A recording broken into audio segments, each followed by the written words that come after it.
సన్మానించమని Bible చెప్తుంది. తల్లిదండ్రుల్ని గౌరవించమని, సన్మానించమని. కానీ నీ సన్మానాన్ని కూడా వారు గ్రహించలేనప్పుడు నీవు దేవుని మీద ఆధారపడాలి అంటే దేవుని మీద ఆధారపడాలి. నీ తల్లిదండ్రుల్ని గౌరవించుకుంటూనే, సన్మానించుకుంటూనే దేవుని మీద ఆధారపడాలి.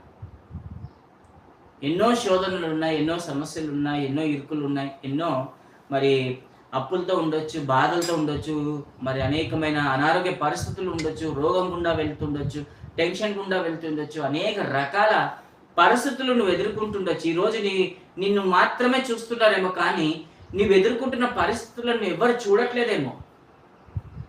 అయితే నువ్వు అనుకోవచ్చు నాకెవరు తోడు లేరే అని.